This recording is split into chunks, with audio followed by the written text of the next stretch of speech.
Okay, hello everyone. Welcome to tonight's episode. I would like to speak about an idea that ultimately the human design is concerned with.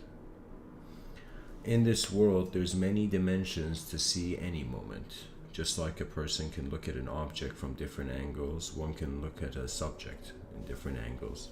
Because reality is a subjective experience within an objective existence,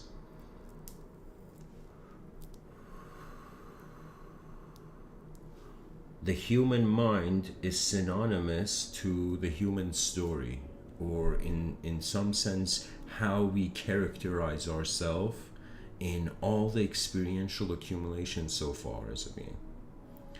One can bring in the idea of time. One can bring in the notion of space. One can see more out of the moment. And when it comes to just existence that is there before we are, there is no explanatory power. That means we cannot explain how an object is projecting a subject and how you see, it is not all stimulus. There is more to this world, stretching from the geometry of the human design to the geometry of how intelligence functions. For a while I was under the impression that the mind of the human being is inside the brain. That is not accurate. The human being is the body, think of it as a dimension of a drop, like a drop on a leaf. The mind is like a river.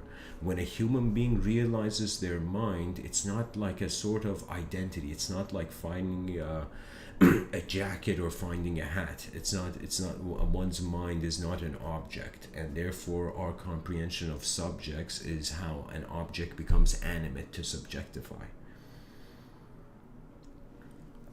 So,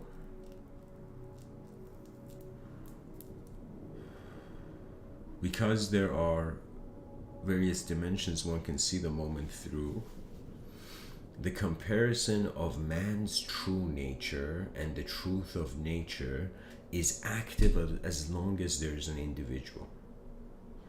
You see, this is what people are not trained. A bird knows that it has to use both of its wings synchronistically to fly.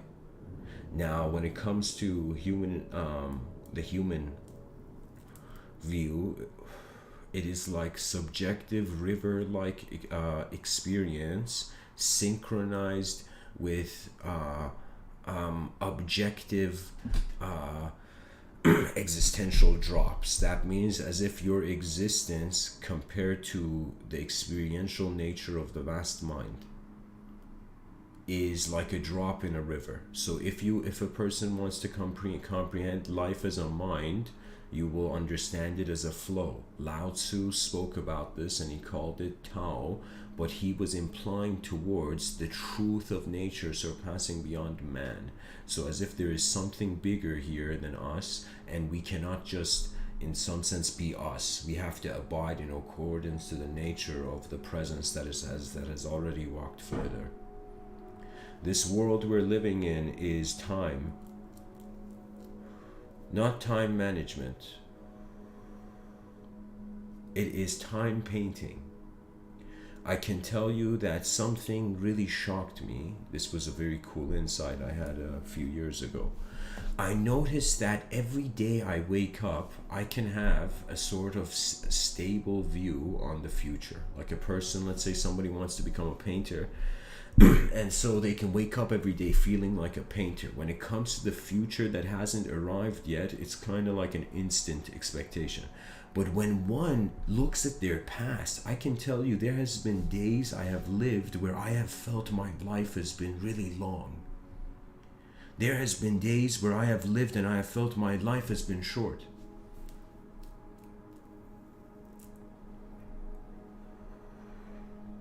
What does this imply? This implies that the mind is activating itself in different ways. You see, our body is in a certain way. our mind is in an uncertain way. That uncertainty points to the rhythm of intelligence. The rhythm of intelligence has only a possible relationship and symbiosis with the conscious agent.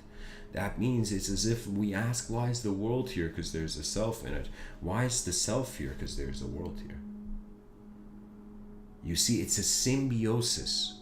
It's a symbiosis between the visible and invisible for the first time. And I always thought, what could this ancient implication of a war we find in mythologies, both Greek and Vedic? In Vedic mythology, it was the Asuras versus the Devas. The Devas were, you can say it was a war between the finite and infinite. In Greek mythology, there was the gods and the titans, and there was a collision of some sort there, right? And I thought, what is this metaphor that is being found, as if a war between dimensions somehow still preserved in the, rare glow of ancient words.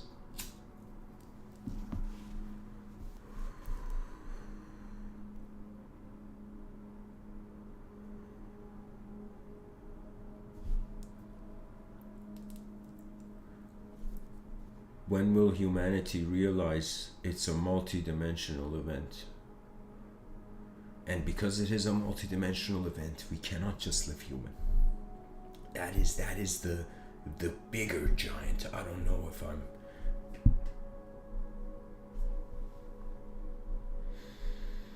going to be here for that, but there are problems. There are giants. Do not think it's as if it's this constant salt and pepper thing, where it's as if, does it have more salt, and the person puts more salt, then there's okay, it doesn't have enough pepper. The person puts more pepper, doesn't have enough salt. The person puts more salt, and eventually you're just looking at a plate of salt and pepper.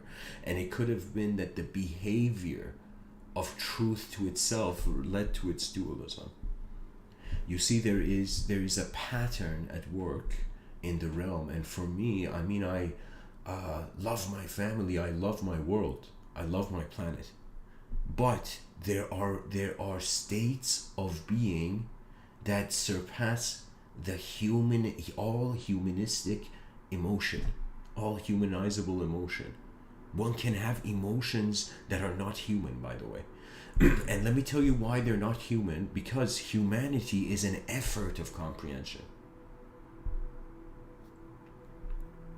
We have come a certain distance. We have not reached the destination. That metaphor of the Asuras and the Devas, the gods and the titans, I find what it was a metaphor for different dimensions. What that means is we are not the child of creatures. The creature is not a child of the creatures. The creature is an emergent property of dimensions, as if when two people talk, that conversation arises as a story. Now, when two dimensions talk, that conversation arises as the rise and fall of species. You see, there is something, I don't know what it is, it's missing. I don't know, I think it's probably at the end of this life I'm going to realize it was my eyes that only saw this. But I could be wrong, Some situations, it's like you're hoping to be wrong. You don't believe it.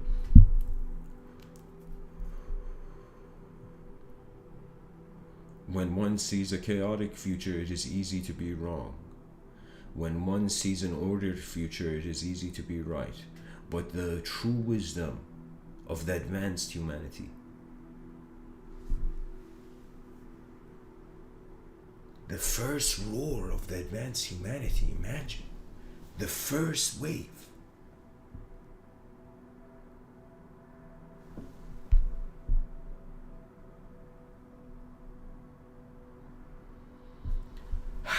So many pilots will land on this earth.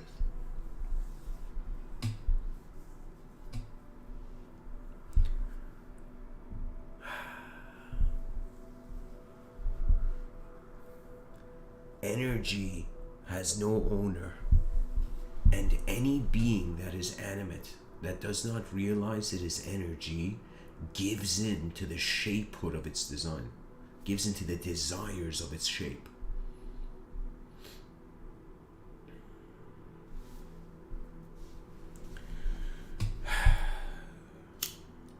The greatest lie in history is that language is enough to know who you are.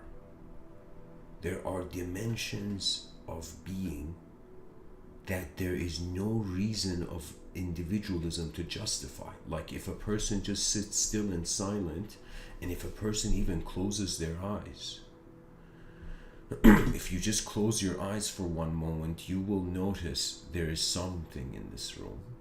There is some intelligence here. Now, one may not know it. The first step in training in anything is, in some sense, find the accurate position. That means when one is in a fog, their feet are still in the ground. That is the starting point. When one is in existence, and let's say right now there's 8 billion human beings, 8 billion brains interpreting the realm, implementing strategy for their collective survival inevitably. Because if a person, let's say a person individually survives, right? And their whole species, or let's say we had the situation where one person went to heaven and 8 billion other human beings didn't. What would be the emotion? What would be the rage of the divine against its own ignorance? Even though the concept cannot exist in language, but I'm saying that the divinity and ignorance cannot exist. Like by definition, they apply different things. You know, the world was in ignorance until somebody turned on the light switch. And I feel that light switch is that we are so beyond language that we have an experiential training even left to go through as human beings. You know, I asked myself how much of my life is in language, and I laughed. Why? Because I realized only where my attention is. That means in deep sleep, I am not a linguistic creature. There is no Mr.Within. There is no Amin. That's my real name. There is no person in deep sleep. And what does that imply? Nature continues beyond consciousness. Consciousness is a sphere. It's a pod. We are inside a solar pod. Reality sphere in one talk I called it.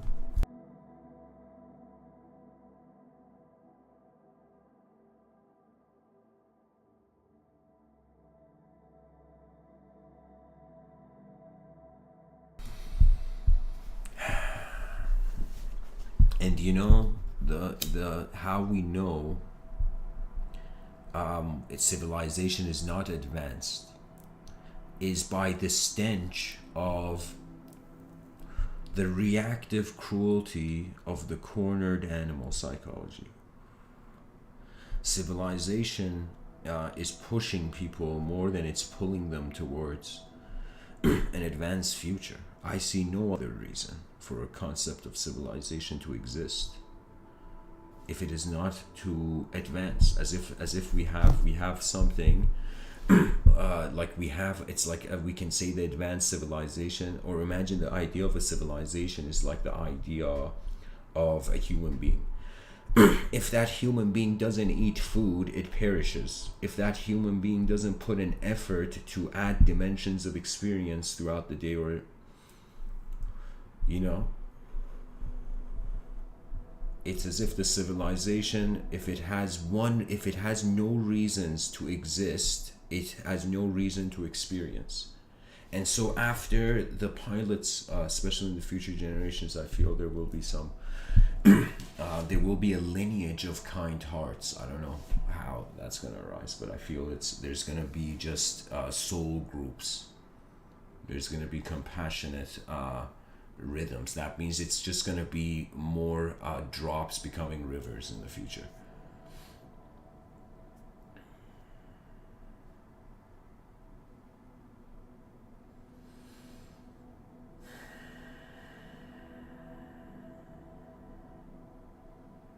is strange how easily we accept what we do not know. And that goes for all of life. There is technically no way out. Like, one of the most bizarre things, I will share this because this episode has dared to.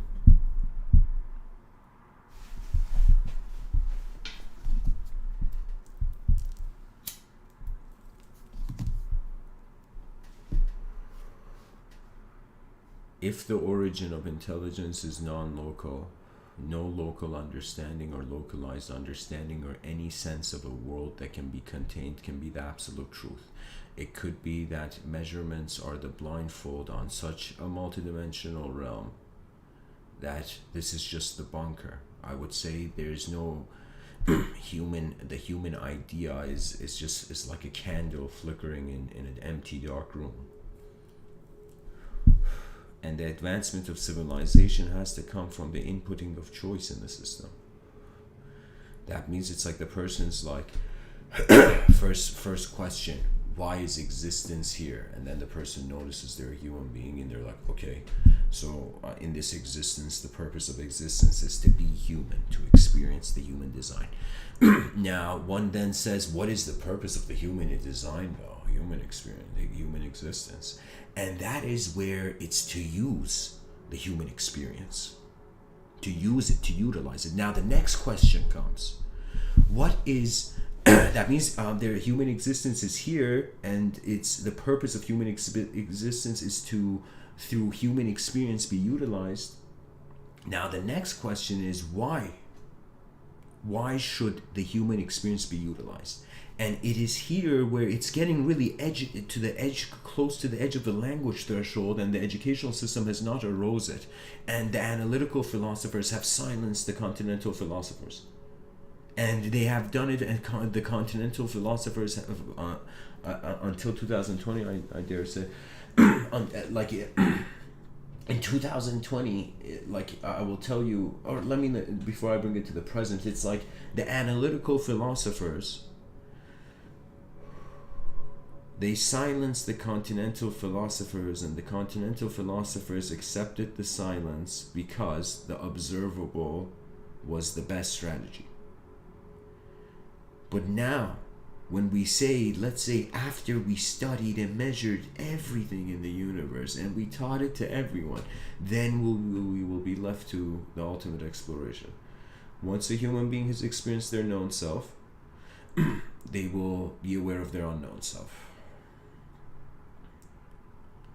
That synchronization is the point of life internally, that you can abide by the presence of truth rather than or the truth of nature rather than your true nature only, because it is in some sense this notion that an infinite being doesn't get tired.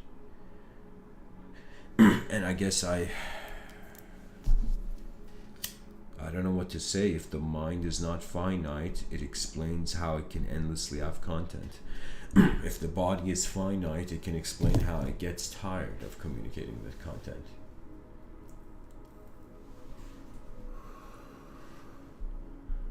For me, for the listeners, there's some questions evidently on astrology. I don't have the typical astrologer's view.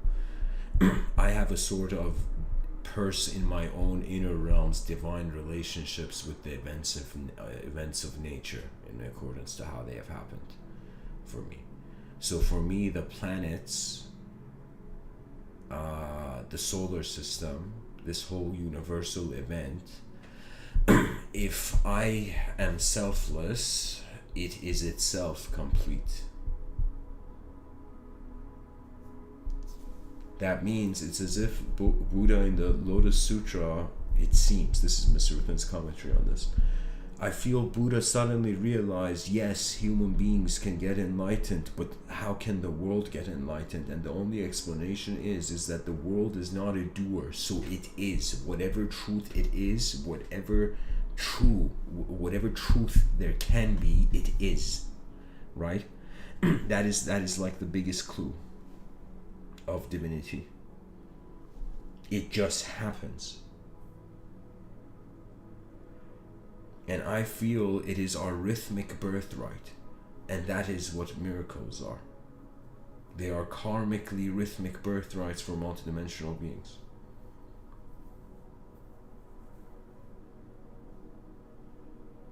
And it's so bizarre, because I feel, this is one of my theories on intelligence on this, in this realm, is that imagine an invisible cloud comes over. Imagine the atmosphere is a being. Imagine the atmosphere of the planet is a being, and this being has come over the earth, and it has pulled from the dirt its past memories. Because creaturehood is just layer development. It's just layer after layer after layer. Oh my God, is that complexity I'm looking at?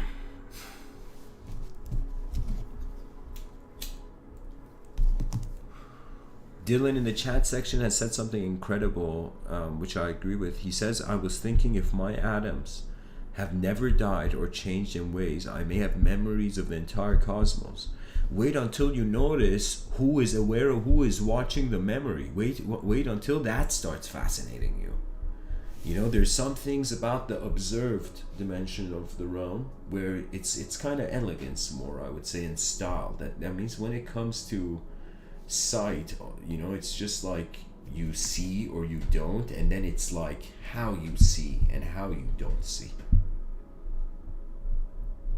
So after a person looks, imagine if a person was in like a museum and they had seen everything in the museum. They have seen all the content in the museum. There's nothing else left to see, but how they see the same content has room for change, and different angles can arise endlessly from that technique.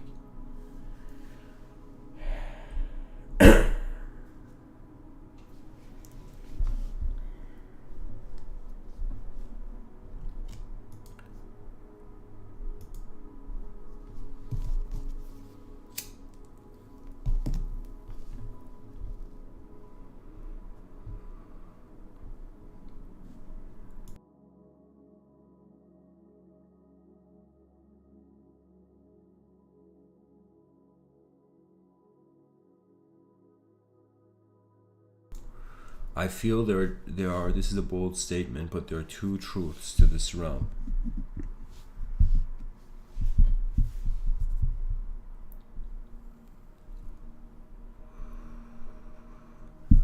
We must, as whatever we are, ultimately attention,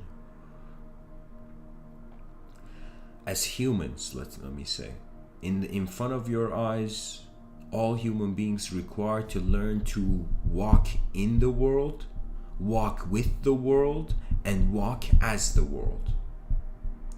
And in your inner realms, everybody is walking as the world, but you can have the option of also walking in your inner realms and walking with your inner realms. Those beings who they feel they're communicating with interdimensional beings. It's not that you communicate in one moment and that's it. It's not like a phone call. It's a living alongside energetic rhythms that are the space. So any being who can be the space can access the content in the space.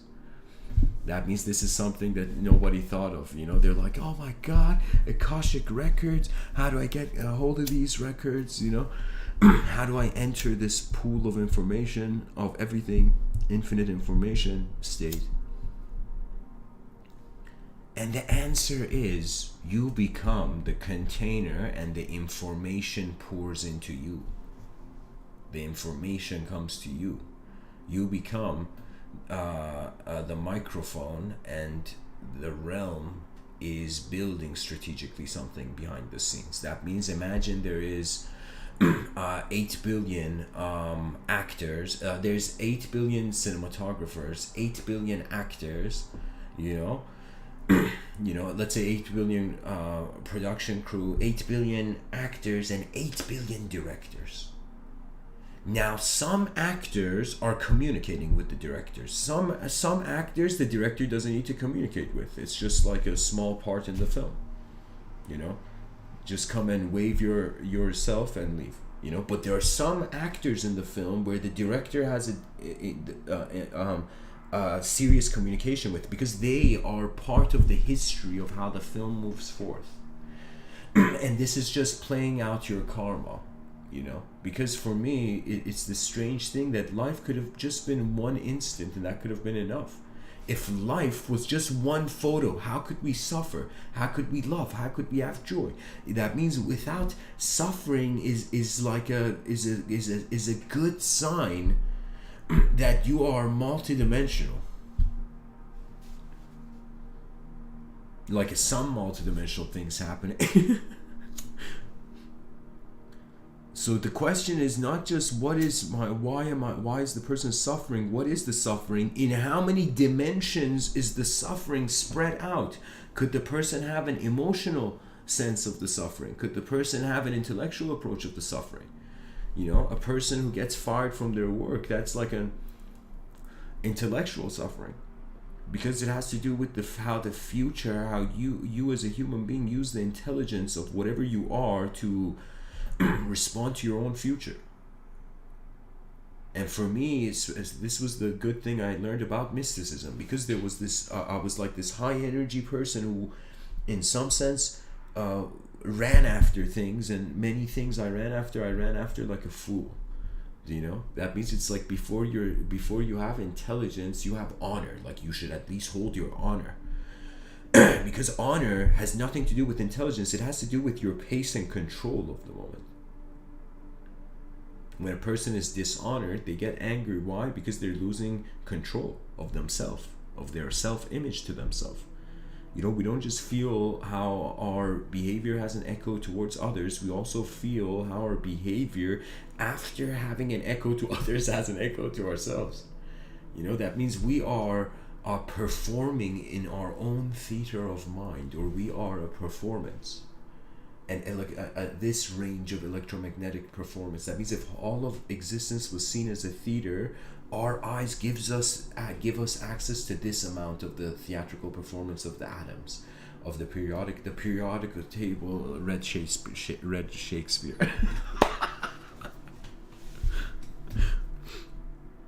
Oh man, you know, it took 4.5 billion years for atoms to be able to read Shakespeare. Reality is a co-creation. It's an experiential co-creation. When one goes towards their sincerity, there's freedom.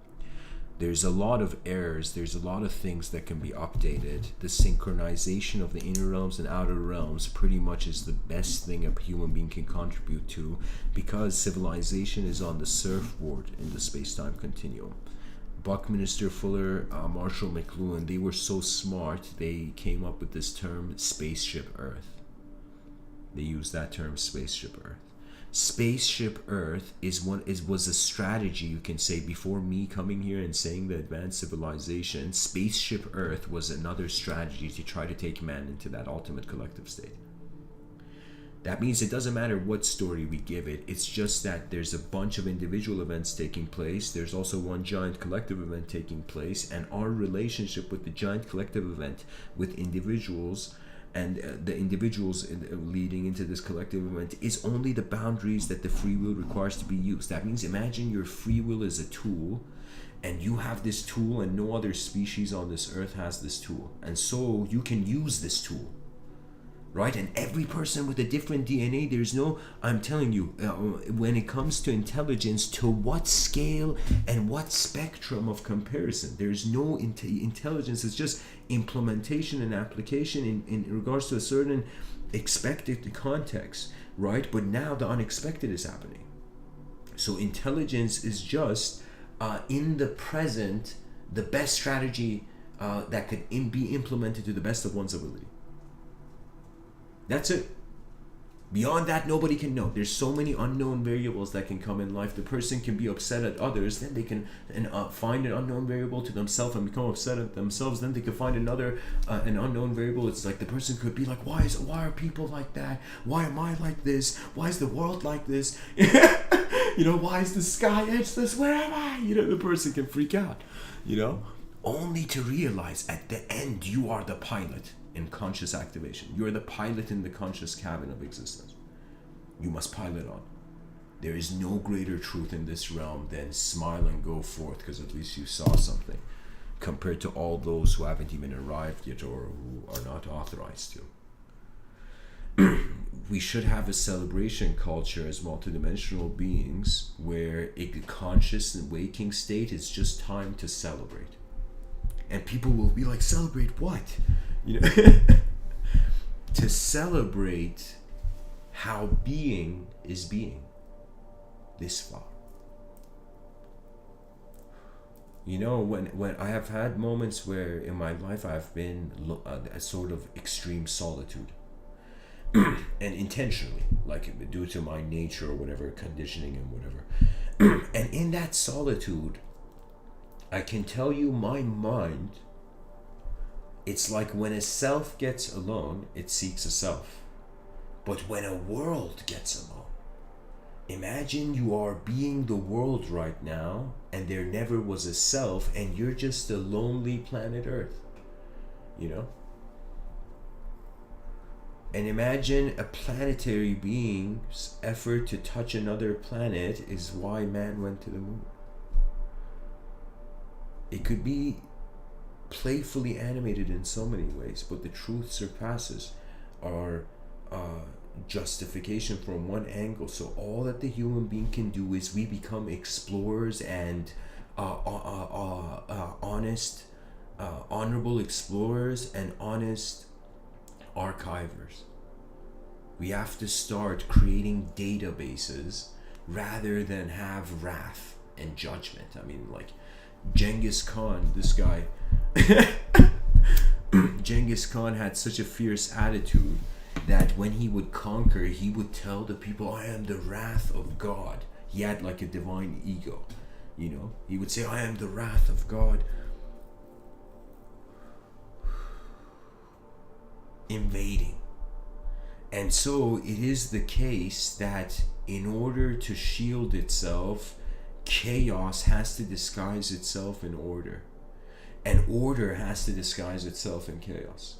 In order to... I don't know what it is. I think it's literally like there is one giant, let's say one original human event taking place and endless mental overlays of every human being that looks at it. And these mental overlays have an energetic influence in the realm.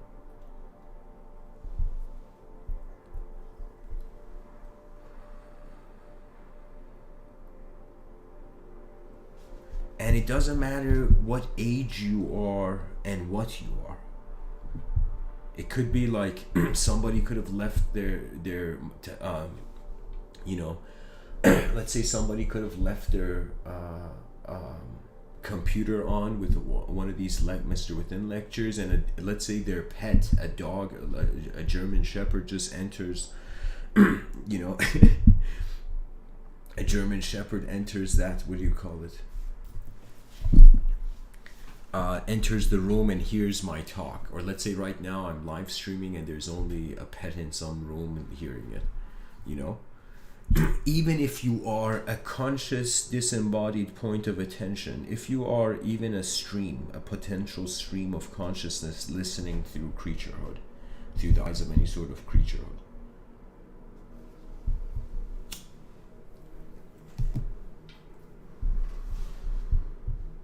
the multidimensional is not a secret. It is the birthright of the eternal to know, to remember. When one realizes their temporary birthright is to forget, their eternal birthright is to remember. And when one's mind becomes one's ally, I don't know, guys, but I'll tell you, it feels like a cloak. It feels like back in the day, you know, when knights would ride, they had certain, like, you know, those of, let's say, a royal stature. It was as if you're behind you, the unknown, because it's as if the person lived in the unknown. Now they have come to a known station again, but they have not forgotten how they have lived in an unknown way. And the unknown self of man, it goes beyond the language threshold. If language tries to touch it, it can breed insanity. One must not fear their unknown presence, and one must not fear how they consciously personalize in every moment. There's no such thing as a personality. There's an environment where there's stimulus, and the intelligence, in whatever way it has carried itself so far, gives a response. A lot of this life is just walking. It's as if first we gotta teach minds how to walk as minds, then minds how minds to wield bodies. And there's so much of an importance, because I'm telling you, I can totally sympathize with not the mad scientist. The mad scientist that's dangerous, but the mad artist. It's the danger of that is, in some sense, when I say, I'm using this as a cultural reference, but I should probably say it as the neo-artist. The neo-artist will have the challenge of selection, not the challenge of endurance. Right now, for me, because the world is so unexplored, content is not an issue. The endurance of the talk is the issue. And it's not an issue for me, but it's like that's where my attention needs to be. There's so much unexplored in this realm that when you pull the string of any line of thought, you will suddenly find its connectivity and its roots into the unknown. So there is no lack of content in a universe this big, right? But when it comes to honesty as the only strategy in the void, I don't know. I feel ultimately it's just we use our human experience, and it can either serve human existence, or it can just remain as a self-servient human experiencer. I mean, that's what's been happening for a while. I thought about this, and I hope this didn't happen, but I thought, what if Darwin, visited his relatives, his family, and he's like, you guys aren't gonna believe it. And they're like, tell us, Darwin, tell us, And Darwin's mother says, Darwin, please tell me, what you have been working on. And Darwin says, are you sure? And let's say Darwin's parents are, Darwin's father's like, yes, son, tell me. This is a completely hypothetical, but let's just go with this story for a moment. And Darwin says, we came from imagine. I mean, there is natural selection, but imagine, Darwin says something, and Darwin's father turns around and he's like, Darwin, did you just call your mother an ape?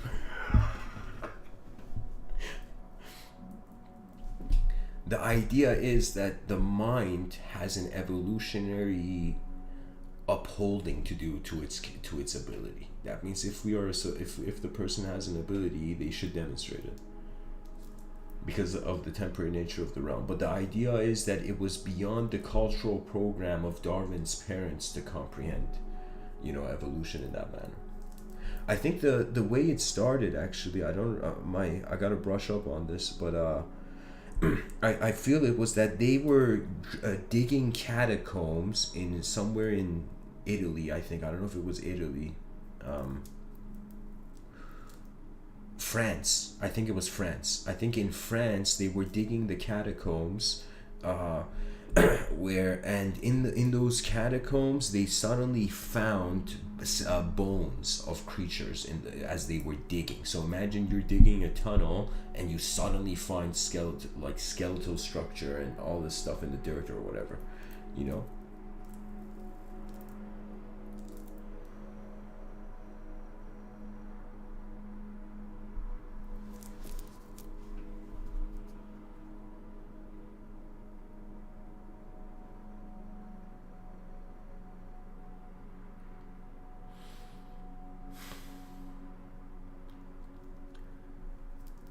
The past has shared its wisdom with the present, the ancients. The future has shared its wisdom with the present. And now, in this realm, let us call it Earth N. N as in we don't know which number of all the possible fathomable parallel universes there could be this one is. So we are in the nth Earth. NTH Earth. The nth Earth. And now our self-declaration is suggesting if we are the original, if we are the singular, or if we are the dual, or if we are the infinite. To be an infinite being means a life completely detached from expectation. Why? Because there's nothing to expect anymore. There is many people who are seeking eternity, not realizing what it implies to the humanized psychology.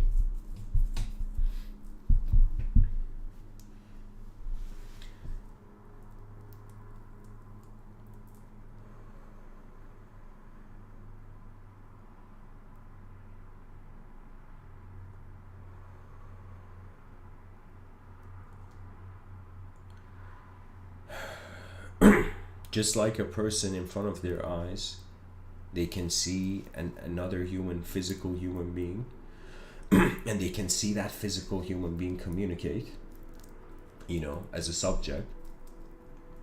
Similarly, in the inner realms, or let me say it this way. In front of your eyes, a person walking down the street or in a coffee shop, they can see another person, and that other person is existing. Their physical existence is obvious, but their mind's existence is not accessible unless they communicate, speak, or how they behave. That means man's behavior is a demonstration of what sort of inner space he's working with.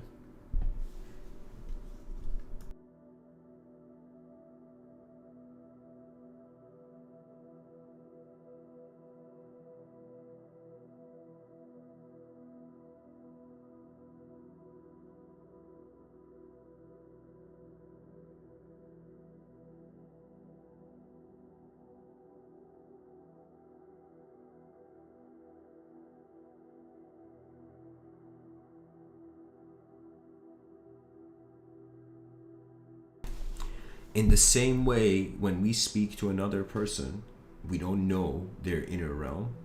It can be the case that a person may find in their own, when they, like, let's say you close your eyes and you remember a moment in your childhood where, I don't know, somebody told you a joke. Okay, so it's as if when you were listening to that joke, you didn't know what the punchline of the joke was. There was the unexpected, the unknown variable to that moment. And so the person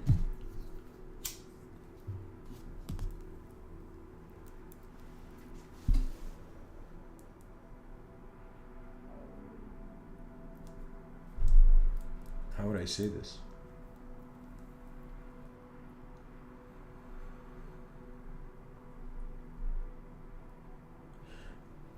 Just like we can see Carl Jung, maybe I need Carl Jung for this. We have a conscious mind. Then there is the unconscious. The world is in this giant unconscious. Our conscious mind is trying to become conscious of it. Our conscious mind is like a sphere, and when we see another human being, they are like a sphere. We see what's on the outside. We see the cover of the book. We don't see what's inside the book. We don't see how that person has been living in their inner realms to themselves. So similarly, if one was to close their eyes, so let's say somebody says something to you, see someone, you close your eyes for a moment and they're standing there in front of you, but your eyes are closed, and you in your mind are seeing them, based on this second ago, you're seeing that image before you closed your eyes, the last image before you closed your eyes. Your attention is on that. Now that memory of another self can be kept. That means I'm saying It's kind of like every experience had in the outer realms is echoing into the inner realms. So just like we don't know a person's mind in the outer realms, there could be a psychic archetype in a Jungian fashion, or an interdimensional identity. And that interdimensional identity, one can have a relationship, same as in the outer realms. We don't know what kind of mind that person has. I don't know what kind of mind my imagination has. You see?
There's so many ways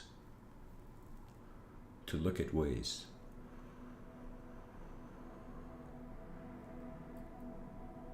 As the species begins, every human being, Mr.Within is requesting this from the advanced communicators of the realm. Those people who don't just care, don't hope for the future to be good, actually care for its geometry, for its design, for how we sail spaceship Earth in the void.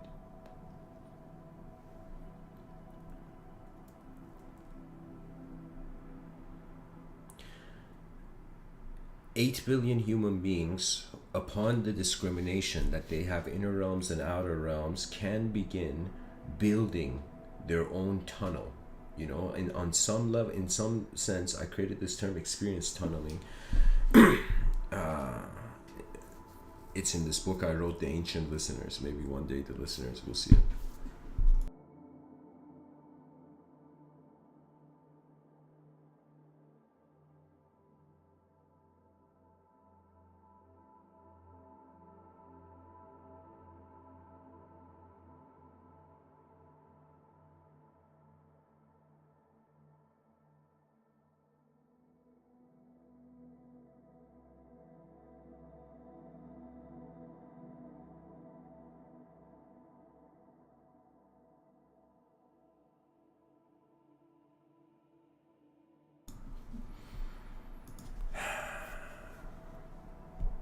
When one cares, they get access to information. So a sort of simple, I don't know, sincere care to want to know more about one's mind will activate one's intelligence. After going through, when a being hears about consciousness, at least, they cannot avoid wanting to be conscious. But when one wants to be conscious, to really see what that means, is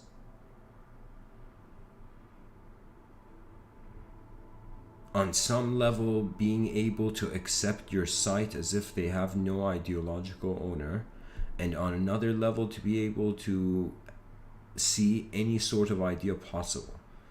That means only an infinite being can walk gently in the finite. Because there will be fear. If within the person's inner realm, the truth of a materialism is greater than the truth of a spacious be in continuity, I'm telling you, it's two bodies. The mind is like a body in another dimension. This body breaks, that body doesn't. That body continues until the being realizes one is embodied because they wanted to do something with the body. The same way man picks up a tool, the gods picked up creation. And the realms have voices now. What was once nothing, for there was no concept. It was just an emergent spark. You see, it's as if a Zen master sees the idea of the Big Bang, and it's as if it's happening every moment. The mind is resetting itself quicker than the body, and that's why we feel we can animate. Free will is a rare opportunity of is a rare awareness. You know what it is? It's as if like a time traveler gifted us and we don't know it, and we think our evolution is just nature's doing, for example.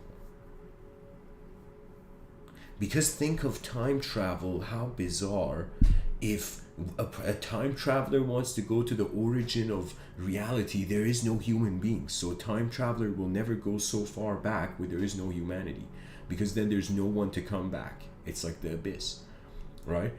But if a time traveler goes into the future, there can be endless kinds of variations of intelligence, and if the mind is creating time, perhaps it has found ways to move in it. And this is why we see probabilities to the moment. Every person, this is what I would say. If one is in solitude, train. Whenever one is alone, start training. Whenever one is with the realm, with the living forces of the realm, then one implements. An expression, a dance of expression and reception, a global dance, imagine, where people are, through a multidimensional tolerance, no longer good and bad crushing human possibility, Because whose responsibility can freedom be?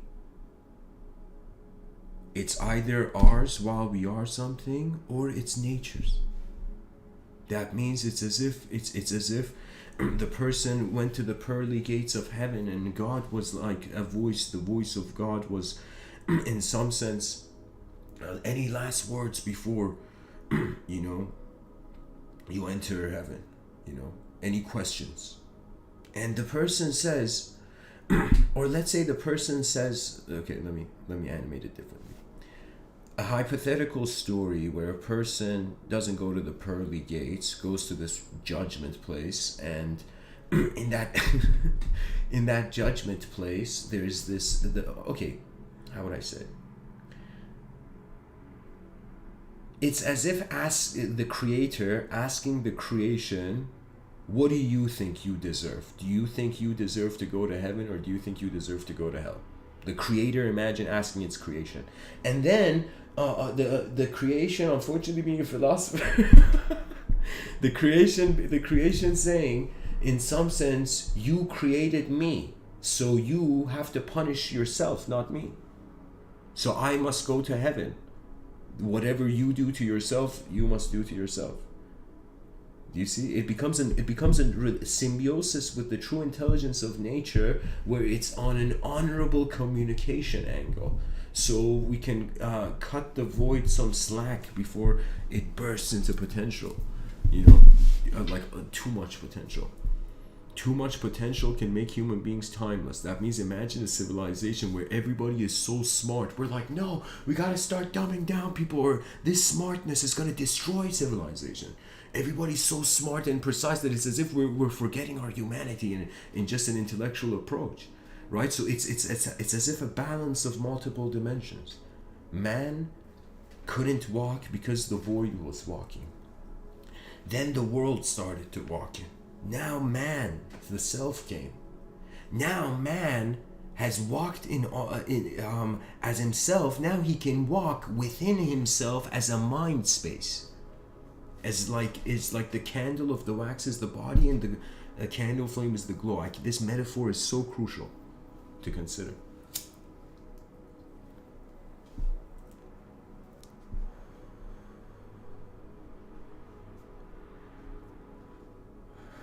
So anyways, thank you for listening. I would say from our true nature towards the truth of nature could be an implication beyond the hour or the identity.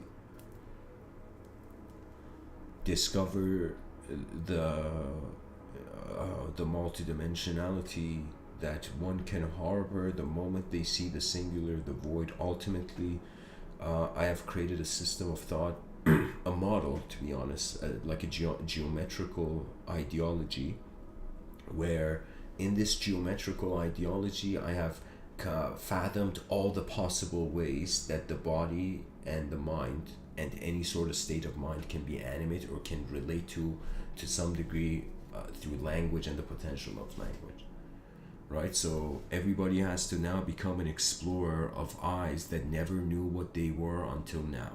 Do you see the power of life? You are a new performance. You are a performer in the realm that you have not even seen before ever, right? That's the restoration of the honor and the possibilities in life.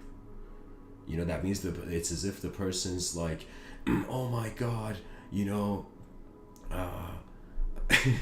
let's say the person, see, it's just that the person wants to save the world, but then they're like, I don't know what the world, so they see the unknown dimension of the world. Then the person wants to save themselves, and they're like, I don't know. And the unknown, okay, maybe I should use a different example.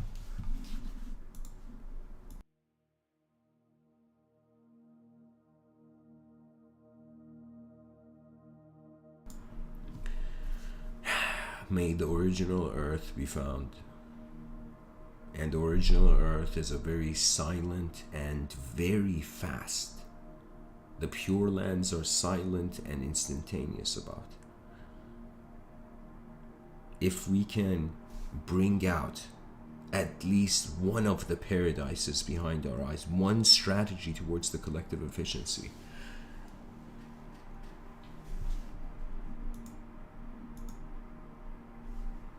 journeying eyes will complete their journey.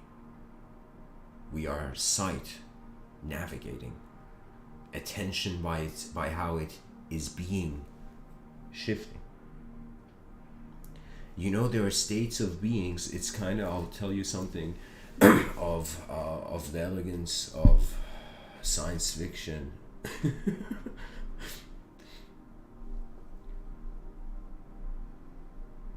Imagine human civilization started as individuals in a very long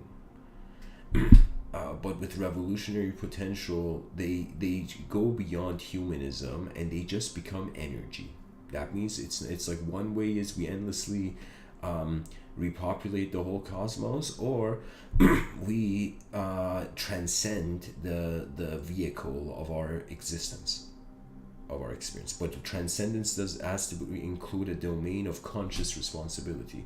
So one cannot, out of suffering, just dismiss oneself, because then the solution is not there. That means people must recognize that it's like we're drops. We need to find the river before the drop feels it can evaporate. You know.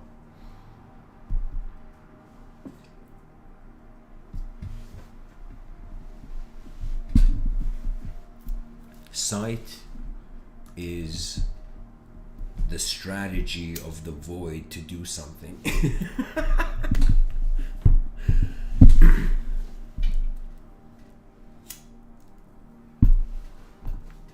8 billion human beings on a rock in the middle of nowhere. I feel there is no purer mantra, no greater, I shouldn't say no greater, but it's like the best starting point is, like three options, right? Either the person says, I know everything, like it's like knowing is certified, it's solid, it's solidified. Either the person says, okay, I don't know some things and I know some things, so that's like in a liquid state of intelligence, let's say. And then a person doesn't know anything, and that that's like gas. That there's two types. There's one of being consciously empty, or being and being consciously empty. I mean, being consciously not a thing, and being conscious of being not a thing. Like there's a difference. I would say the healthiest state is we don't know enough to judge the future of any present potential, any present system. They say every saint has I believe it was Oscar Wilde, he says,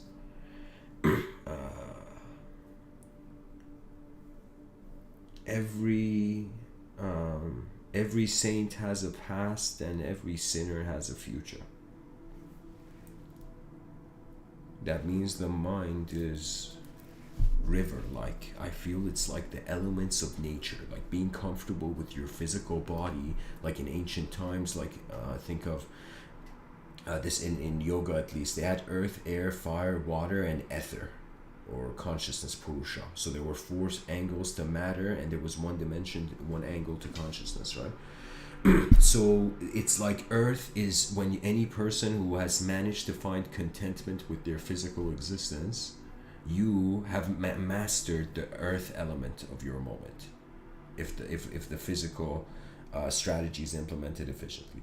Then we go and we say the mind, and when it comes to the creative expression of the person, I would say that's the water element. The mind can crash. It can take the shape of the moment. The mind is exactly like water, I would say. So the mind is like wielding the water element, a water bender or something. It's like, hey man, just buy pipes,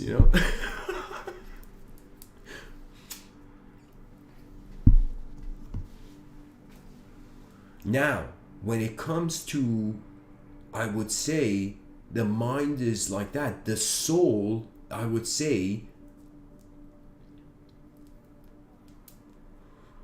is like fire. The individual soul, the Atman. What that means is it is merely designed to shine, but it's not as shining like the sun. It's like giving off light. It's more like it is upholding realism in the inanimate. Imagine all your memories at your service. Imagine all the content of your mind waiting for your attention and how it moves in the moment next. This is why I'm saying in at least in Western, let me say it this way, in democratic countries, freedom of speech due to a sort of inclination of influence of political correctness is being limited. For example, there's comedians and they're like, what is this, I can't talk anymore, like so there is this whole thing happening with what is acceptable to be communicated, what is not acceptable to be communicated. And the resolution to that is multidimensionality, because judgment is singularizing. When we judge, we want the world to just be one thing, and if it's not one thing, how dare you be different than me? That's judgment, But wisdom is like, whoa, there's way more dimensions than just grabbing onto one moment as the ultimate, right? So it's as if after you experience the solid state of your being, the liquid state of your being, and then you go to the gas state of your being, that sort of steam of enlightenment, that enlightening steam.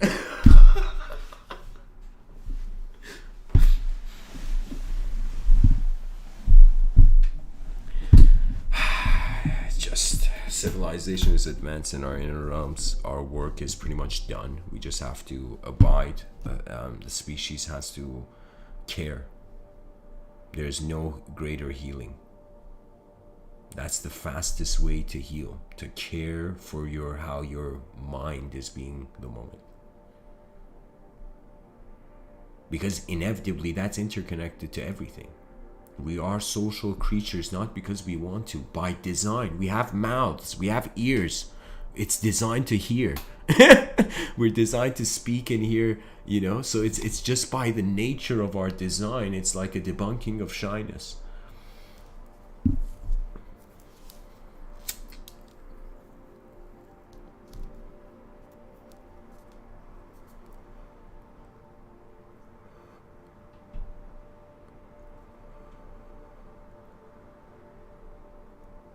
Some schools of thought perceive it that we are in the mind of higher dimensions right now. We are like their dream.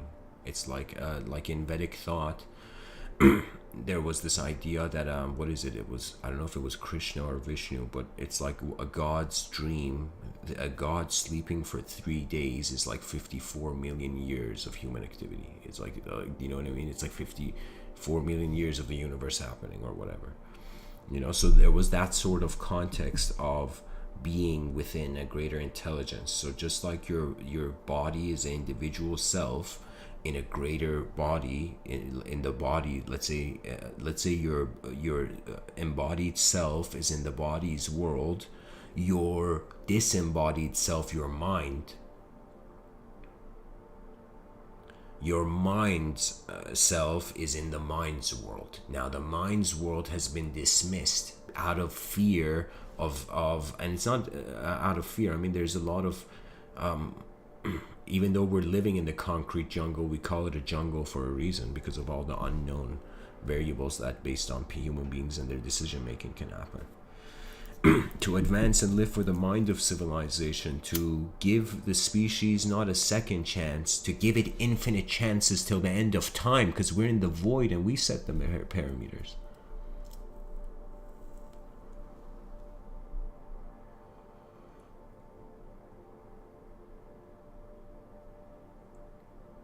There is no awakening anymore. Everybody is awake. It's just now the post-awakening era. it's where it's like, oh, okay, everybody's enlightened, great. Now civilization's left. Let the enlighten civilization before they lift off into the void so easily. Because this world is a workstation, and it's evidently a scenario where creaturehood arises. Now, it's so easy not to care. We could say an asteroid could hit Earth any time. Why should I care about anything? but like, I don't know. Life has to be utilized, as if a sword and shield are in the hand of a warrior in a battlefield that is so multidimensionally vast that one must the singular is like a boat. It's as if like embodied beings are like, oh man, life is tough, and disembodied beings are like, you don't know how good you have it. And of course, this is just a vocal projection. Of course, keep in mind that my whole philosophy in these talks is that go beyond language. That's where truth is. Any truth in language it becomes a statue, and statues are taken down when people become intolerant. A multidimensional tolerance is the only way out. And so I find that when we look at even Western cultures and Eastern cultures, I feel Eastern cultures prioritize discipline over freedom, and Western cultures prioritize freedom over the discipline. This is why the disciplines in Western culture update way more quickly than the disciplines in Eastern culture. It's as if in one angle, freedom is different, right? And when I say East, I'm not talking about ancient times. I mean in the cultural sense that it's as if like, we have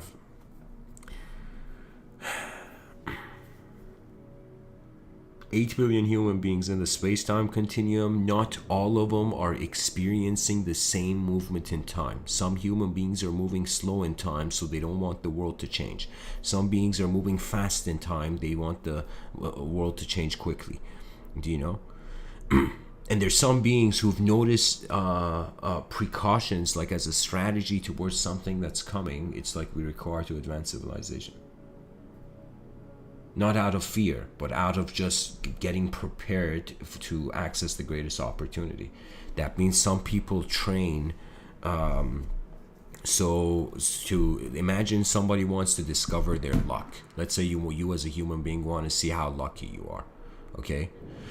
So what you do is you do all your effort. You max out all your possible fathomable effort of your free will, then you watch. When you truly reach the point, and then what happens could suggest your luck. Do you know? So that's what I'm saying. There's the mind is like the eyes of the body's eyes, you know. The mind is like the third eye. And the awareness to the inner realm is the activation of the third eye. But the third eye is just an eye, and a person takes that too seriously. It's like taking your biological eye seriously. It's like, you know, sight is not the point, it's the living universal event. And I feel that is the ultimatum of the resolve of where we go from knowing our true nature. As Sri Ramana Maharshi says, ask who am I, and that question will in some sense be like a stick that gets rid of all the other questions and singularizes into the most important focal point, where the concept of destiny even one goes beyond it. That means one must even say goodbye to destiny at some point. There's many goodbyes, you know.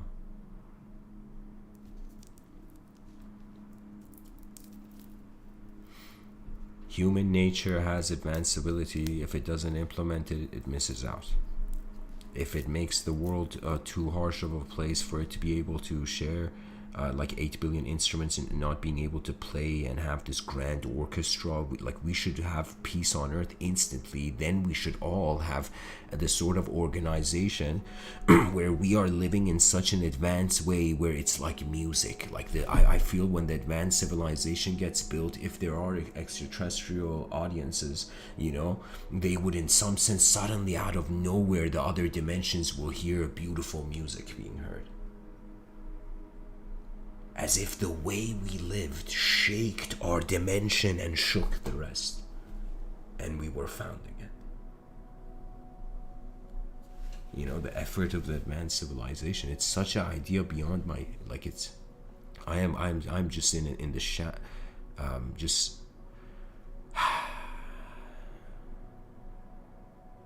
the mind talks until it realizes silence has the ultimate answer. Thanks for listening. I hope this episode was helpful. Namaste. Rise, mankind, rise.